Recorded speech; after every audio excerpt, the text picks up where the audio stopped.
أعوذ بالله من الشيطان الرجيم. بسم الله الرحمن الرحيم. وإذ استسقى موسى لقومه فقلنا اضرب بعصاك الحجر فانفجرت منه 12 عينا قد علم كل أناس مشربهم كلوا واشربوا من رزق الله ولا تعثوا في الأرض مفسدين وإذ قلتم يا موسى لن نصبر على طعام واحد فادع لنا ربك يخرج لنا مما تنبت الأرض من بقلها وقثائها وفومها وعدسها وبصلها قال أتستبدلون الذي هو أدنى بالذي هو خير اهبطوا مصرا فإن لكم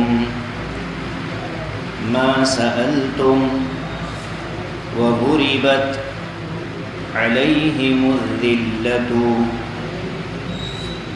والمسكنة وباءوا بغضب من الله ذلك بأنهم كانوا يكفرون بآيات الله ويقتلون النبيين بغير الحق ذلك بما عصوا وكانوا يعتدون. صدق اللہ العظیم.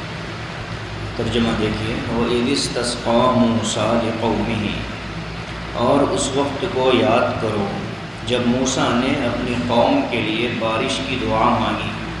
فَقُلْنَا اضْرِب بِّعَصَاكَ الْحَجَرَ، ہم نے ان کو کہا کہ اپنا عصا پتھر پر مارو. فَانْفَجَرَتْ مِنْهُ 12 عَيْنًا، اس پتھر سے 12 چشمے پھوٹ پڑے. قَدْ عَلِمَ كُلُّ أُنَاسٍ مَشْرَبَهُمْ، ہر گروہ نے اپنا گھاٹ اپنے پینے کی جگہ کو جان لیا. کُلُوا وَاشْرَبُوا مِن رِزْقِ اللَّهِ، ہم نے ان سے کہا کہ کھاؤ اور پیو اللہ کے رزق میں سے. وَلَا تَعْثَوْا فِي الْأَرْضِ مُفْسِدِينَ، اور زمین میں فساد پھیلاتے ہوئے نہ پھرو.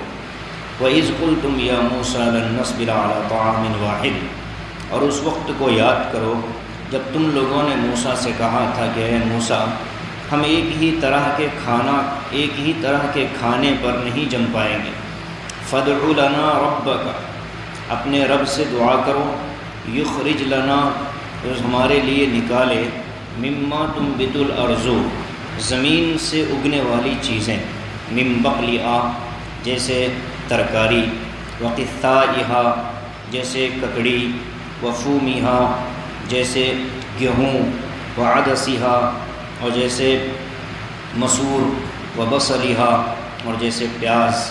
قال اتستبدلون الذی هو ادنی بالذی هو خیر، موسیٰ نے کہا یا اللہ نے کہا کیا تم لوگ اس گھٹیا چیز کو بدلتے ہو بالذی ہوا خیر، وہ بہترین چیز کے مقابلے میں جو تمہیں دی جا رہی، اہبطوا مصرا، کسی شہر میں جاؤ گے، فإن لکم ما سألتم، تو تمہیں وہ چیزیں ملیں گی جو تم مانگ رہے ہو، وضربت علیہم الذلۃ والمسکنہ، اور ان پر ذلت اور پستی کو ڈال دیا گیا، وباءوا بغضب من اللہ، اور وہ اللہ کے عذاب اور غضب کے مستحق ہو گئے، ذالک بأنہم کانوا یکفرون بآیات اللہ، تو اس وجہ سے کہ وہ اللہ کی آیتوں کا انکار کرتے تھے، وَيَقْتُلُونَ النَّبِيِّينَ بِغَيْرِ الْحَقِّ، اور نبیوں کو بغیر کسی وجہ کے قتل کر دیا کرتے تھے، ذَلِكَ بِمَا عَصَوْا وَكَانُوا يَعْتَدُونَ، یہ سب اس وجہ سے کہ وہ اپنی سرکشی میں اور گناہوں میں حد سے گزر جاتے تھے۔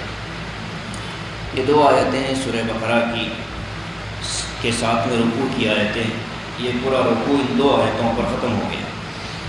مضمون گزشتہ جو چل رہا تھا وہ یہ تھا کہ بنی اسرائیل کو اللہ تبارک و تعالی نے جو انعامات دیے تھے ان کو اللہ یاد دلا رہے ہیں کہ تمہارے ساتھ یہ بھی ہوا تھا، یہ بھی ہوا تھا۔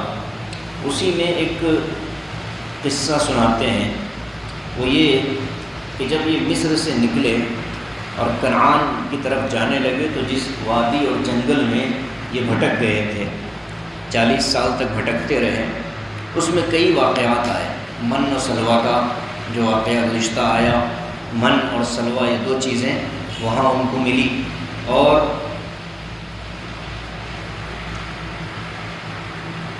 کپڑوں کا معجزہ کہ ان کے جسم کے حساب سے ان کے کپڑے بڑھ جایا کرتے تھے، کپڑے میلے نہیں ہوتے تھے، تو یہ ساری چیزیں ان کی اللہ نے ایک نعمت کے طور پہ ان کو دی تھی۔ اب ان لوگوں نے موسیٰ سے کہا کہ ہمیں پانی چاہیے، پانی اس لیے کہ دھوپ اور سایہ نہیں تھا۔ موسیٰ علیہ السلام نے اللہ سے دعا مانگی کہ اللہ قوم کو پانی چاہیے، قوم پیاسی ہے، تو اللہ تبارک و تعالیٰ نے کہا کہ بارش برسانے کے بجائے تمہارے ہاتھ میں جو عصا ہے، جو لاٹھی ہے، اس لاٹھی کو وہ پتھر جو تمہارے پاس پڑا ہے اس پر مارو۔ موسیٰ علیہ السلام نے لاٹھی کے کرشمے پہلے ہی دیکھ چکے تھے۔ جب وہ فرعون کے لشکر سے نکلے تو دریا میں راستہ بنانے کے لیے بھی اللہ تبارک و تعالیٰ نے لاٹھی کو استعمال کرنے کا حکم دیا تھا۔ فرعون کے دربار میں یہی لاٹھی تھی جو اژدہا بن جاتی تھی، تو لاٹھی کے کئی کرشمے وہ پہلے سے دیکھ چکے تھے، تو فوراً حضرت موسیٰ علیہ السلام نے پتھر پر لاٹھی ماری تو پتھر سے پانی نکلنے لگا۔ ایک دو جگہ نہیں بلکہ 12 جگہوں سے پانی نکلا، اس لیے کہ ان کے 12 خاندان اور قبیلے تھے۔ یعقوب علیہ السلام کے 12 بیٹے تھے، ان 12 بیٹوں کی نسل بنی اسرائیل، تو ہر خاندان اور قبیلے والوں کے الگ الگ پانی پینے کی جگہ اس پتھر کے اندر آئی۔ اب وہ پتھر کیسا تھا، کتنا بڑا تھا، اس سلسلے میں مفسرین مختلف چیزیں سناتے ہیں۔ ایک بات تو طے ہے کہ وہ پتھر غالباً وہی پتھر تھا جو موسیٰ علیہ السلام کے کپڑے لے کر بھاگا تھا۔ سورہ احزاب کے اندر ہم پڑھتے ہیں یا ایھا الذین آمنوا لا تکونوا کالذین آذوا موسیٰ فبرأہ اللہ مما قالوا، یہ جو آیت ہے یہ ایک واقعے کی طرف اشارہ کرتی ہے۔ موسیٰ علیہ السلام کی قوم نے حضرت موسیٰ پر الزام لگایا تھا کہ ان کو کوئی جسمانی بیماری ہے جس کی وجہ سے یہ لوگوں کے سامنے اپنا جسم ظاہر نہیں کرتے، حالانکہ ایسی بات نہیں تھی، بلکہ وہ اتنے حیا والے تھے، اتنے شرم والے تھے کہ وہ لوگوں کے سامنے اپنے کپڑے عام طور پر نہیں کھولتے، تو ایسے ان لوگوں نے ایک الزام لگا دیا۔ تو اللہ تبارک و تعالیٰ نے اس الزام کو دور کرنے کے لیے ایک عجیب طریقہ اختیار کیا۔ موسیٰ علیہ السلام نہر کے کنارے غسل فرما رہے تھے اور کپڑے ایک پتھر پر انہوں نے رکھے تھے، پتھر نے وہ کپڑے لے کر دوڑ لگانی شروع کی۔ بخاری شریف کے اندر واقعہ، پتھر دوڑنے لگا، حضرت موسیٰ علیہ السلام اس پتھر کو پیچھے سے آواز دیتے ہوئے دوڑتے تھے، یا حجر صوبی یا حجر صوبی، اے پتھر رک جا میرے کپڑے دے دے۔ تو دوڑتے دوڑتے وہ قوم کے قریب پہنچے تو ایک شخص نے دیکھا حضرت موسیٰ کا جسم تو صحیح سلامت ہے، اور جیسے ہی قوم کے ایک آدمی نے دیکھا وہ پتھر رک گیا۔ موسیٰ علیہ السلام نے کپڑے پہن لیے، اس نے جا کر قوم والوں سے کہا کہ موسیٰ پر کوئی بیماری نہیں ہے، ان کے جسم پر کوئی دھبے وبے نہیں، وہ تو پاک صاف ہے۔ اللہ تعالیٰ نے ان کی بے گناہی کو اس طرح سے ثابت کیا، جبرائیل نے آ کر کہا کہ یہ جو پتھر ہے جس نے تمہارے کپڑے لے کر دوڑ لگائی، اس پتھر کو اپنے ساتھ رکھو، یہ کام آئے۔ تو موسیٰ علیہ السلام نے اس پتھر کو اپنے ساتھ رکھا، تو اسی پتھر پر پھر عصا مارا گیا۔ عصا کیسا تھا؟ موسیٰ علیہ السلام کا عصا 10 ہاتھ کا تھا، خود حضرت موسیٰ کا قد بھی 10 ہاتھ کا تھا۔ تو انبیاء کی سنت ہے عصا رکھنا، عصا اختیار کا، عصا پکڑنا، اور لاٹھی جس کو کہتے ہیں، بالکل پتلی چھڑی یا بید یہ عصا میں داخل نہیں ہے، بلکہ عصا ایک مضبوط قسم کی لاٹھی ہوتی ہے جو انسان کے قد کے برابر ہوتی ہے۔ حضور پاک صلی اللہ علیہ وسلم کا جو عصا ہوتا تھا وہ آپ کے سینے مبارک تک آتا تھا، آپ اسی پر خطبہ دیتے ہوئے دونوں ہاتھ ٹیک کر اس پر خطبہ دیا کرتے تھے، جمعہ کا خطبہ ہو یا کوئی اور بھی خطبہ۔ اور حضرت موسیٰ علیہ السلام کا جو عصا تھا وہ سامنے سے آ کر 2 شاخیں اس کی بن جاتی تھیں، وہ دونوں شاخیں رات کے وقت میں مشعل اور قندیل کی طرح روشن ہو جاتی، جس سے قوم کو اور خود موسیٰ کو وہ راستہ اور روشنی کا کام دیتی، اور اسی عصا سے وہ درختوں کے پتے گراتے جس سے ان کے جانور بکریاں وغیرہ چارہ کھا لیتے، اور کبھی موقع ہوتا تو اسی عصا پر ٹیک لگا کر آپ کچھ دیر کھڑے ہو جاتے، آرام کر لیتے۔ تو ایک ہی عصا کے کئی فوائد ہیں۔ تو وہ عصا حضرت موسیٰ کے ساتھ تھا۔ اس عصا کے بارے میں آتا ہے کہ وہ حضرت آدم علیہ السلام لے کر کے آئے تھے جنت سے۔ جنت میں ایک درخت ہے آس کا، اس درخت کی لکڑی سے حضرت آدم وہ عصا لے کر آئے۔ وہ پھر منتقل ہوتا ہوتا حضرت شعیب علیہ السلام کے پاس آیا۔ شعیب علیہ السلام وہ ہیں جنہوں نے حضرت موسیٰ علیہ السلام کو اپنی بیٹی نکالنے دی تھی، اور 10 سال تک حضرت موسیٰ علیہ السلام نے ان کے پاس بکریاں چرائی، ان کی خدمت کی تھی۔ تو جب وہ موسیٰ علیہ السلام ان کے ہاں بکریاں چرا رہے تھے تو اس وقت شعیب علیہ السلام نے وہ عصا حضرت موسیٰ کو دیا۔ وہ عصا حضرت موسیٰ ہمیشہ اپنے ساتھ رکھا کرتے تھے۔ تو بہرکیف وہ ایک عصا معجزے والا تھا، پتھر معجزے والا تھا۔ اللہ تعالیٰ نے حکم دیا، حضرت موسیٰ نے عصا پتھر پر مارا، 12 چشمے نکل پڑے۔ قد علم کل اناس مشربہم، ہر خاندان والے کو، قبیلے والے کو اپنے پانی پینے کی جگہ معلوم ہو گئی، یعنی جھگڑا نہ ہو، اختلاف نہ ہو۔ اور وہ پتھر بھی بڑا عجیب تھا، پہلی مرتبہ اس پر جب عصا پڑا تو پانی بالکل ایسے نکلتا تھا جیسے پانی کسی جگہ سے رستا ہو۔ رسنا کا مطلب ہوتا ہے ٹپکتا ہو، کسی گھڑے وغیرہ میں، مٹکے وغیرہ میں اگر پانی رسنا شروع ہو تو قطرے قطرے رستا۔ تو قرآن میں ایک جگہ فرمایا گیا فم بجست منہ اثنتا عشرۃ عینا، 9ویں پارے میں، کہ قوم نے موسیٰ سے کہا کہ ہمیں پانی چاہیے، تو موسیٰ علیہ السلام کی دعا کی تو اللہ نے حکم دیا پتھر پر عصا مارو، فم بجست۔ فم بجست کے معنی آتے ہیں پانی کا ہلکا ہلکا نکلنا، یہاں ہے فن فجرت۔ فن فجرت کا معنی ہے پانی کود کر نکلنا اور بے حساب نکلنا۔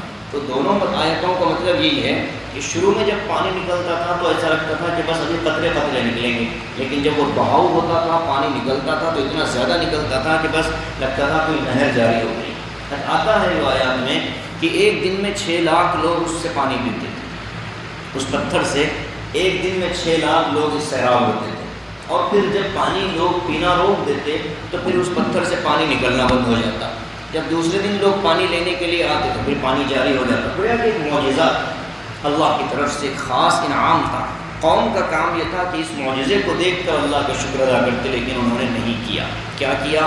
فرمایا اللہ نے کہ کلوا واشربوا من رزق اللہ، دیکھو اللہ کا رزق ہے، من و سلوہ کھاؤ، واشربوا یہ پانی ہے، اس کو استعمال کرو، اللہ کی طرف سے آ رہا ہے۔ ولا تعثوا فی الارض مفسدین، زمین میں فساد نہ مچاؤ، گڑبڑ نہ کرو، شرارت نہ کرو۔ وَإِذْ قُلْتُمْ يَا مُوسَىٰ، لیکن ان لوگوں نے شرارت کی۔ کیا شرارت کی؟ فرمایا، کہنے لگے موسیٰ یہ ایک ہی طرح کا کھانا کھا کھا کر ہماری طبیعتیں اکتا گئی ہیں۔ من اور سلوا کھاتے تھے، بٹیر جیسے پرندے آتے تھے، شہد جیسا کوئی غذا آتی تھی جو شبنموں کے اندر مل کر کے ایک مزہ دیتی تھی۔ تو من اور سلوا ایک طرف اور قدرتی پانی ایک طرف۔ پہاڑوں سے نکلنے والے پانی کا مزہ الگ ہوتا ہے۔ کبھی آپ کسی جھرنے کا پانی پئیں، جب پانی جھرنا گرتا ہے اس پانی کے اندر الگ شفافیت ہوتی ہے، اس کی الگ تاثیر ہوتی ہے۔ تو بہرکیف اتنی قدرتی چیزیں ملنے کے باوجود شکر تو یہ کرنا چاہیے تھا کہ اس پر اللہ کا شکر ادا کرتے اور خاموش بیٹھتے، نہیں، ان لوگوں نے اپنے اس رزق پر بھی اعتراض کیا، کہا کہ کیا روزانہ یہی میٹھا اور روزانہ یہی بٹیر کے جیسے پرندے، یہ مناسب نہیں لگ رہا، آپ اللہ سے دعا کرو کہ زمین سے نکلنے والی چیزیں ہمیں ملیں۔ کون سی چیزیں؟ نام بھی ان لوگوں نے گنا دیے۔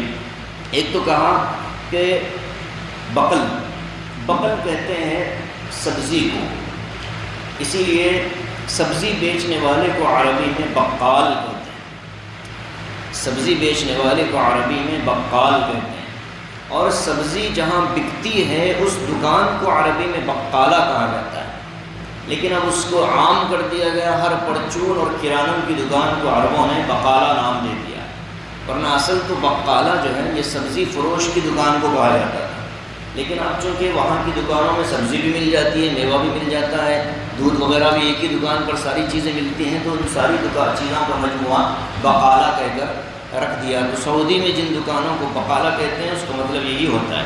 تو ایک تو ان لوگوں نے کہا کہ ہم کو سبزی چاہیے، ترکاری چاہیے۔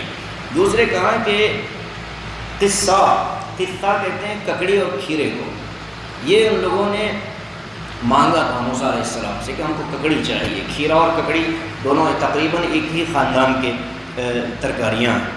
فوم کہتے ہیں عربی میں، دو لفظوں کے لیے فوم آتا ہے، ایک آتا ہے روٹی کے لیے اور ایک آتا ہے گیہوں کے لیے۔ امام راضی رحمۃ اللہ علیہ فرماتے ہیں کہ زمین سے جتنے غلے نکلتے ہیں اناج، وہ سارا کا سارا فوم کے اندر داخل ہے۔ وَفُومِهَا وَعَدَسِهَا، عدس کہتے ہیں یہ جو مسور کی دال آتی ہے اس کو عدس کہتے ہیں۔ بعد میں پھر ہر قسم کی دال کو عربوں نے عدس کہنا شروع کر دیا۔ اب تو لمبا عرصہ گزار کر آئے تو ہر قسم کی دال کو عربوں نے عدس کہنا شروع کر دیا۔ آگے کہا وَبَصَلِهَا، بصل کہتے ہیں پیاز کو۔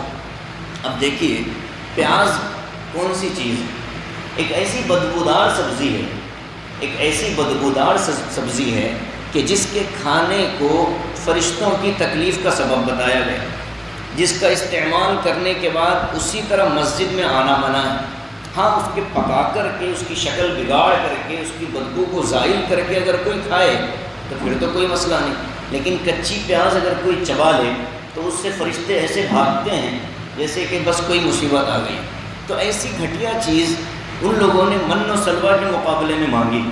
کیا ضرورت تھی ان کو؟ صبح اٹھتے تو پتوں پر من مل جاتا، شام ہوتے تو پرندے مل جاتے، اللہ کا ذکر کرتے، اللہ اللہ کرتے، ان چیزوں کو کھاتے۔ لیکن شرارت جس کی طبیعت میں ہوتی ہے، خباثت جس کی طبیعت میں ہوتی ہے، وہ ہر ایک چیز میں کوئی ٹیڑھی پیدا کر لیتا ہے، وہ ہر چیز میں ٹیڑھی پیدا کر دیتا ہے۔ وہ مشہور قصہ ہے، اگرچہ کہ مفروضہ ہوگا، کہ وہ ایک اللہ والے تھے، بہت زیادہ نیک تھے، بہت زیادہ صالح تھے۔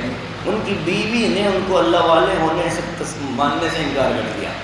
ساری دنیا نے ان کو مان لیا کہ یہ اللہ والے ہیں، بزرگ ہیں، لیکن بیوی نے کہا کہ میں نہیں مانتی لوگوں کو، پتہ نہیں کیا چکر چلا رکھا تم نے لوگوں کے سامنے کہ لوگ تم کو بہت اللہ والے سمجھتے ہیں، لیکن مجھے معلوم ہے تم کیا چیز ہو۔ ایک دن بیوی گھر میں کام کر رہی تو اوپر سے دیکھا کہ کوئی ہوا میں بزرگ اڑتے جا رہے ہیں، تو بیوی نے شوہر سے کہا کہ دیکھو تم بلا وجہ لوگوں میں مشہور ہو اللہ والے، میں نے آج ایک اللہ والے کو دیکھا جو ہوا میں اڑ رہا تھا۔ تو شوہر نے کہا وہ میں تھا۔ تو بیوی نے کہا اچھا اسی لیے تو ٹیڑھے ٹیڑھے اڑ رہے تھے۔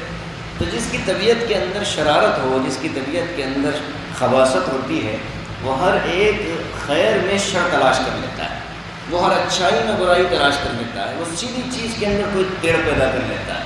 تو یہ اس بنی اسرائیل قوم کا حال بھی تھا۔ قوم نے کیا کہا کہ ہم کو سبزیاں چاہیے، ککڑی چاہیے، روٹی گیہوں چاہیے اور دالیں چاہیے، پیاز چاہیے۔ موسیٰ علیہ السلام نے کہا اتستبدلون الذی هو ادنی بالذی هو خیر، ایک اچھی بھلی چیز کے مقابلے میں ادنا چیز چاہتے ہو؟ ٹھیک ہے، اگر تم کو یہی چاہنا، یہی چاہیے، یہاں تو نہیں ملے گی، اس لیے کہ یہ تو من و سلوہ کے لیے جگہ متعین ہو چکی۔ ہاں اگر تم کو یہ ساری چیزیں چاہیے، اہبطوا مصرا، کسی شہر میں جاؤ، فإن لکم ما سألتم، وہاں تمہیں وہ ساری چیزیں ملیں گی جو تم چاہ رہے ہو۔ مطلب کیا کہ وہاں جاؤ گے، زمین جوتو گے، اس کے پیچھے محنت کرو گے، پسینہ بہاؤ گے، تب جا کر زمین سے یہ ساری چیزیں تم کو ملنے والی ہیں، اس سے پہلے نہیں ملیں گی۔ اب جب اتنی شرارت ہے، اب دیکھیے اوپر سے پہلی شرارت کیا ہے اس میں ان کی؟ قوم نے موسیٰ سے کیا کہا؟ ہم کو پانی چاہیے، اللہ سے دعا کرو۔ مطلب کیا ہے اس کا؟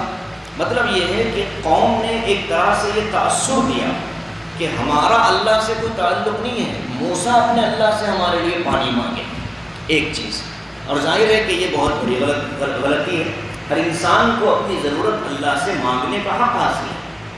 اللہ سے جو جتنا قریب ہوتا ہے وہ اللہ سے براہ راست مانگتا ہے کہ مولا میری فلاں ضرورت ہے۔ لیکن ان لوگوں نے ایک تو یہ بدمعاشی کی، دوسری بدمعاشی یہ کی کہ موسیٰ علیہ السلام سے گفتگو کا جو طریقہ تھا وہ کیا تھا؟ لن نصبر علی طعام، ہم ایک ہی قسم کا کھانا بار بار نہیں کھائیں گے۔ یہ جملہ نبی سے نہیں کہا جاتا، یہ جملہ نبی سے نہیں کہا جاتا، اس میں بے ادبی ہے، اس میں گستاخی ہے۔ وہ یہ کہہ سکتے تھے کہ ایک ہی طرح کا کھانا کھا کھا کر طبیعت اکتا رہی ہے، آپ اگر مناسب سمجھیں تو اللہ سے کوئی اور چیز مانگ لیجیے، اس میں ادب تھا۔ لیکن ان لوگوں نے اپنا ایک اسٹیٹمنٹ سنایا، لن نصبر علی طعام واحد فادع لنا ربک یخرج لنا، تو یہ جو حکم دے رہے ہیں کہ اپنے اللہ سے مانگیے، تو گویا کہ موسیٰ علیہ السلام کے سامنے وقت کے نبی کے آگے گستاخی والے جملے کہنا اور پھر ان کے ساتھ بدتمیزی والا رویہ اختیار کرنا، اللہ کو یہ چیزیں پسند نہیں آئیں۔ تو اللہ نے کہا ضربت علیہم الذلۃ والمسکنہ، اللہ نے ان پر ہمیشہ کی ذلت اور ہمیشہ کی پستی مسلط کر دی۔ یہ کون سی قوم ہے؟ یہ قوم ہے یہودی، اس کا تذکرہ ہو رہا ہے، یہود کا تذکرہ ہو رہا ہے۔ حضرت اقدس تھانوی نے اور اسی طریقے سے حضرت مفتی محمد شفیع نے رحمۃ اللہ علیہ نے، ان حضرات نے بہت اچھا جملہ لکھا۔ وہ لکھا کہ ضربت علیہم الذلہ والمسکنہ، مسکنت کا ترجمہ حضرت شیخ الہند نے بھی پستی سے کیا، حضرت تھانوی نے بھی پستی سے کیا۔ وہ یہ کہ یہودی قوم قیامت تک کے لیے ذلیل کر دی گئی، یہودی قوم قیامت تک کے لیے ذلیل کر دی گئی۔ اب ان کے لیے عزتیں اس دنیا میں نہیں رہیں گی، ان کو نہ حکومت ملے گی، نہ یہ اپنے بل بوتے پر دنیا کا کوئی نظام چلا سکیں گے اپنے بل بوتے پر۔ تو حضرت مولانا شفیع صاحب نے لکھا کہ فلسطین میں جو اسرائیل کا ناجائز نقشہ ایک بنایا گیا اور وہاں اسرائیل نامی ایک ریاست کو وجود دیا گیا، تو مفتی صاحب لکھتے ہیں کہ اس کو دیکھ کر اس آیت پر اعتراض نہیں ہونا چاہیے۔ کیوں؟ اس لیے کہ دنیا جانتی ہے کہ یہاں بسنے والا اسرائیل یہ اپنے بل بوتے پر نہیں ہے، بلکہ اس کے پیچھے بڑی بڑی طاقتیں ہیں، وہ اسے اپنی ایک چھاؤنی اور اپنا ایک مرکز بنا رہے ہیں۔ تو اصل ان کی کوئی حیثیت نہیں ہے، بلکہ وہ ایک غلام ہے، گویا کہ ایک طرح سے عیسائیوں کی وہ غلامی کر رہے ہیں، عیسائیوں کی جو دنیا کے اندر حکمرانی کے خواب دیکھ رہے ہیں۔ تو ان یہودیوں کو ذلت اور مسکنت مقدر کر دی گئی۔ تو یہ ان کے موجودہ حکومتوں کو یا ایک طرح کی ایک ریاست کی حکومت کو دیکھ کر یہ اعتراض نہیں ہونا چاہیے کہ قرآن نے تو کہا کہ وہ ذلیل ہیں۔ آج ہم دیکھتے ہیں کہ پوری دنیا میں ان کا نام ہے، یہودی کرتے ہیں، یہودی کرتے ہیں۔ اگر یہودیوں کی پوری تاریخ سامنے ہو اور آج کے یہودیوں کا پورا نقشہ سامنے ہو تو یہ اعتراض پیدا نہیں ہوتا۔ اس طرح کا سوال عام طور پر ان لوگوں کے ذہن میں آتا ہے جن لوگوں کی معلومات ناقص ہوتی ہیں، جو بالکل سطحی چیزیں دیکھ کر کے گفتگو کرنے کے عادی ہوتے ہیں، ان لوگوں کے ذہن میں آتا ہے۔ ورنہ اسرائیل کی کیا حقیقت ہے، وہ ملک کیوں وجود میں آیا گیا، اس ملک کے وجود میں آنے سے پہلے کن طاقتوں نے وہاں کوشش کی، اور خلیفہ عبدالحمید سے آ کر کن لوگوں نے گفتگو کی، اور پھر عرب کے اندر کیا چیزیں ہوئی، یہ ساری تاریخ جس انسان کو معلوم ہوگی وہ کبھی یہ نہیں کہے گا کہ اسرائیل کا اپنا کوئی وجود ہے۔ وہ ایک طرح سے ڈسپلے ہے، وہ ایک شو پیس ہے دوسری طاقتوں کے لیے۔ اس لیے کہ دیکھیے لڑائی جھگڑے میں عام طور پر اس قوم کو اس آدمی کو آگے رکھتے ہیں جو بہت زیادہ جھگڑا کرتا ہے۔ دکانوں پر خریدنے کے لیے کس کو ساتھ لے جاتے ہیں؟ خواتین سے پوچھیں کہ شادی کی شاپنگ کے لیے جب جاتے ہیں تو ساتھ میں ایک ایسی خاتون ضرور جاتی ہے جو لڑائی بھڑائی اور چکائی اکائی میں بہت ماہر ہوتی ہے، فطرت ہے آدمی کی۔ تو یہاں بھی یہودیوں کو پوری دنیا کے سامنے جھگڑا کرنے والی قوم کے طور پر عیسائیوں نے پروموٹ کیا، اسرائیل میں لا کر بٹھایا۔ مان بھی لیا جائے کہ 1948 سے لے کر آج تک اسرائیل نے اپنا ایک وجود لیا، یہودیوں کی ایک حکومت قائم ہو گئی، تو پوری دنیا کے خطے، پوری دنیا کے نقشے کو پھیلایا جائے تو اس میں اس اسرائیل کی حیثیت کتنی ہوگی؟ ایک نقطے کے برابر۔ تو اس کو اس آیت کے خلاف نہ سمجھیں، بلکہ وہ خود بھی ان کے لیے ذلت ہے کہ دوسروں کے بل بوتے پر، دوسروں کے ٹکڑوں پر پلنا اور دوسروں کی غلامی میں بڑے بڑے باتیں کرنا، یہ خود بھی تو ذلت کی بات ہے۔ انسان اپنا ایک مقام رکھے، اپنا ایک اسٹینڈ رکھے، اپنی ایک حیثیت رکھے، پھر گفتگو کرے تو عزت بھی لگتی ہے۔ کسی کی باتیں سن کر کے، کسی کے بہکاوے میں آ کر کے وہ جیسے کہے ویسے بولنا، یہ خود بھی تو غلامی اور ذلت ہے، یہ خود بھی تو پستی ہے۔ وَبَاءُوا بِغَضَبٍ مِّنَ اللَّهِ، اور وہ اللہ کے غضب کے مستحق ہو گئے۔ اسی لیے ہم نماز میں پڑھتے ہیں غیر المغضوب علیہم، اے اللہ ان یہودیوں کی طرح ہم کو نہ بنا۔ غیر المغضوب علیہم، ہر مسلمان قیامت تک جب بھی سورہ فاتحہ پڑھے گا تو المغضوب علیہم پڑھ کر یہودیوں پر لعنت برسائے گا۔ وَبَاءُوا بِغَضَبٍ مِّنَ اللَّهِ، اللہ کے غصے کے مستحق ہو گئے۔ ذَلِكَ بِأَنَّهُمْ كَانُوا يَكْفُرُونَ بِآيَاتِ اللَّهِ، کیوں یہ ساری سزائیں ان کو ملی؟ اس لیے کہ ایک تو اللہ کی آیتوں کا انکار، تورات آئی، تورات کا انکار کیا، انجیل آئی، انجیل کا انکار کیا، خود قرآن کریم آئی تو قرآن کریم کا انکار کیا۔ ایک تو غلطی کی کہ اللہ کی آیتوں کا انکار، دوسرے انبیاء کو قتل کرتے تھے یہودی۔ روایات میں آتا ہے کہ ایک دن میں 70 نبیوں کو یہودیوں نے قتل کر دیا، اور وہ یہ جانتے تھے کہ ہم جو کر رہے ہیں وہ غلط ہے۔ یہودی یہ جانتے تھے کہ نبیوں کا قتل غلط ہے، لیکن جاننے کے باوجود اپنی دشمنی کی وجہ سے قتل کر دیا کرتے۔ اسی لیے فرمایا کہ وَيَقْتُلُونَ النَّبِيِّينَ بِغَيْرِ الْحَقِّ، نبیوں کو قتل کرتے تھے ناحق کے۔ ذَلِكَ بِمَا عَصَوْا وَكَانُوا يَعْتَدُونَ، یہ کیوں ہوا کہ ایک آدمی نبی کے قتل تک کیوں پہنچا؟ آگے فرمایا کہ یہ اس وجہ سے کہ وہ گناہ کرتے تھے اور گناہ میں حد سے آگے بڑھ جاتے۔ حضرت تھانوی نے لکھا کہ گناہ کی تاثیر یہ ہے کہ انسان ایک گناہ کرتا ہے تو اگلے گناہ کی طرف اس کی ہمت بڑھتی ہے۔ انسان ایک غلطی کرتا ہے تو اگلی غلطی کی طرف اس کا دل مائل ہوتا ہے۔ ایک غلطی کے بعد دوسری غلطی، دوسری کے بعد تیسری غلطی، تیسری کے بعد چوتھی غلطی، غلطیوں پر غلطیاں کرتے کرتے پھر ایک وقت ایسا آتا ہے کہ پھر انسان کا ایمان اس کے دل سے نکل جاتا ہے۔ اسی کو حدیث میں فرمایا گیا کہ جب انسان گناہ کرتا ہے اس کے دل پر ایک سیاہ نقطہ لگ جاتا ہے، توبہ کرتا ہے تو اس کا نقطہ مٹ جاتا ہے، اور اگر توبہ نہیں کرتا تو وہ نقطہ برقرار رہتا ہے۔ جب دوسرا گناہ ہوتا ہے تو دوسرا نقطہ لگتا ہے، دل سیاہ ہو جاتا ہے، پھر حق اور سچائی کی بات اس کے دل کے اندر داخل نہیں ہوتی۔ ایک حدیث میں فرمایا گیا کہ قیامت کے دن سخت ترین عذاب ان لوگوں میں سے ہوگا کہ جن کو یا تو کسی نبی نے قتل کیا ہو یا کسی نے کسی نبی کو قتل کیا۔ نبی کے ہاتھ سے جو قتل ہوا قیامت کے دن اس کو بھی بہت سخت عذاب ملے گا، اور جس کے ہاتھ سے نبی کوئی زمانے کے نبی قتل ہوئے ہوں، جیسے حضرت یحییٰ علیہ السلام، حضرت زکریا علیہ السلام، یہ دونوں باپ اور بیٹے ہیں، لیکن یہودیوں نے ان کو قتل کیا تھا۔ خود حضرت عیسیٰ علیہ السلام کو قتل کرنے کا منصوبہ بنا لیا تھا، اللہ تعالیٰ نے اس منصوبے میں ناکام کیا۔ تو ان یہودیوں کی تاریخ ہے کہ وہ انبیاء کے قاتل ہیں، تو قرآن نے اس کو کہا وَيَقْتُلُونَ النَّبِيِّينَ بِغَيْرِ الْحَقِّ، کہ یہ انبیاء کو قتل کرتے تھے ناحق کے۔ نبی اللہ کا پیغام لے کر آتے، یہ مخالفت کرتے اور قتل کر دیتے۔ لوط علیہ السلام کو ان لوگوں نے دھمکی دی کہ ہم تمہیں قتل کر دیں گے پتھر مار مار کر۔ لوط علیہ السلام نے اللہ سے پناہ مانگی، پھر اللہ تعالیٰ نے قوم پر پتھر گرا کر کے قوم کو قتل کر دیا۔ تو یہ چیزیں جو یہودیوں کی تاریخ رہی ہے، جو بھی دنیا میں یہود کی تاریخ سے واقف ہے وہ ان چیزوں کو دیکھ کر یقین کر لے گا کہ قرآن نے جو کہا کہ یہودی ذلیل ہیں، ان کے اوپر ذلت، پستی اور اللہ کا غضب قیامت تک کے لیے ڈال دیا گیا ہے۔ موجودہ اسرائیل کے نقشے کو دیکھ کر قرآن کی اس آیت پر تو اعتراض نہیں کیا جا سکتا۔ انسان کو گناہوں سے چاہے چھوٹے ہوں چاہے بڑے ہوں بچنے کا اہتمام کرنا چاہیے۔ چھوٹا گناہ کر کے اگر آدمی توبہ کر لے اگلے گناہ سے اللہ اس کو بچا لیتا ہے، چھوٹا گناہ کر کے اگر توبہ نہ کرے تو پھر اگلے بڑے گناہ کی طرف آدمی کا قدم بڑھ جاتا ہے۔ یہ فطرت ہے۔ حضرت تھانوی نے اس پر بہت تفصیلی مقالہ بھی لکھا ہے۔ تو یہ 2 آیتیں تھیں۔ آگے پھر اللہ تبارک و تعالیٰ اسی سلسلے کو آگے بڑھا رہے ہیں، لیکن درمیان میں اہل ایمان کی کامیابی کے لیے اللہ تبارک و تعالیٰ نے 2 آیتیں بیان، ایک آیت بیان فرمائی ہے، انشاءاللہ اس کو اگلی نشست میں سنایا جائے گا۔ 61 آیتیں سورہ بقرہ کی مکمل ہو گئیں۔ اللہ تبارک و تعالی ہم کو قرآن کریم کے مضامین کے سننے، سمجھنے اور اس کے مطابق اپنی زندگی گزارنے کی توفیق نصیب فرمائے۔ آمین۔ وآخر دعوانا الحمد للہ رب العالمین۔